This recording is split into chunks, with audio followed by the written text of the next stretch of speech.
Hi everyone, welcome back to my channel and you are watching Lenal'S.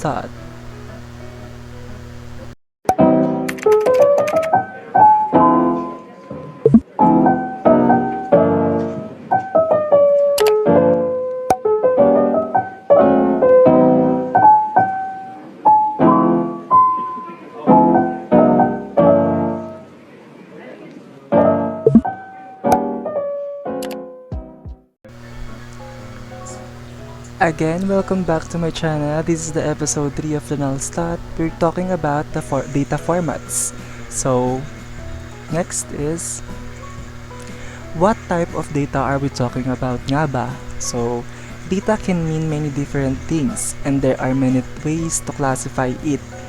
Two of the more common are primary and secondary, qualitative and quantitative. So, first is the primary and the secondary. Primary data is that you collect and generate. Secondary data is created by other researchers and could be their primary data or the data resulting from their research. So, qualitative and quantitative is this familiar to for the research. Qualitative refers to text, images, video, sound recordings, observation, etc. Quantitative refers to numerical data.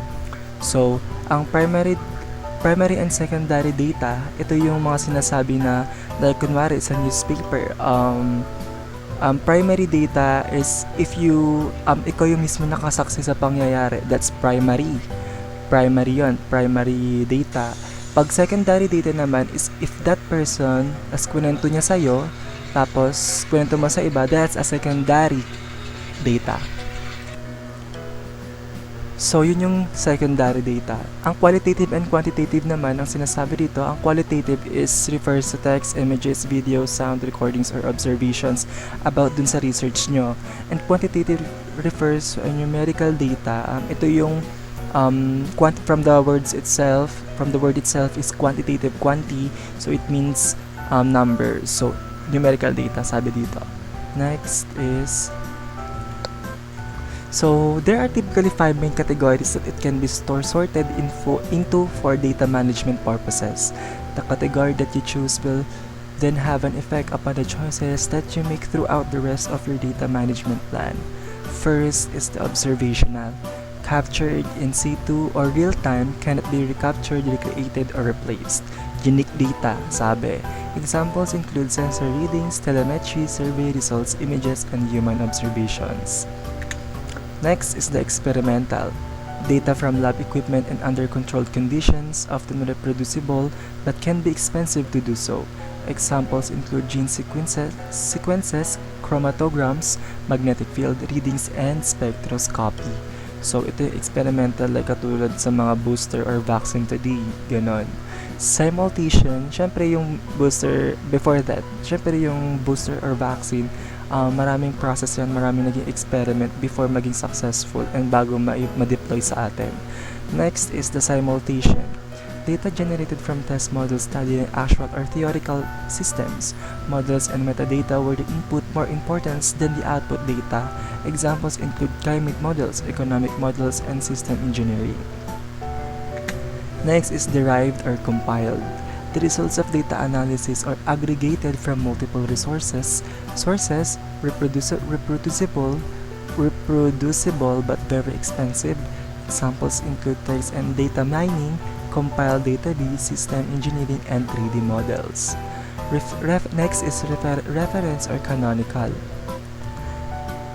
Fixed or organic collection datasets, usually peer-reviewed and often published and curated. Examples include gene sequence data bank, census data, chemical structure. So, that's the last. Next is, what are the issues around file formats? So, file formats naman tayo. So, ito yung file formats natin is ito yung mga JPEG, MP4, TXT, text files, video files, document files, like that. Should be chosen to ensuring sharing, long-term access, and preservation of your data.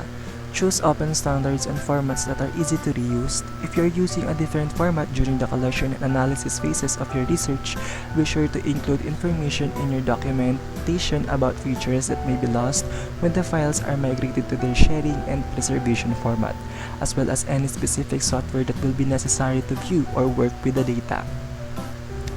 Yan. So, meron akong reminder sa inyo.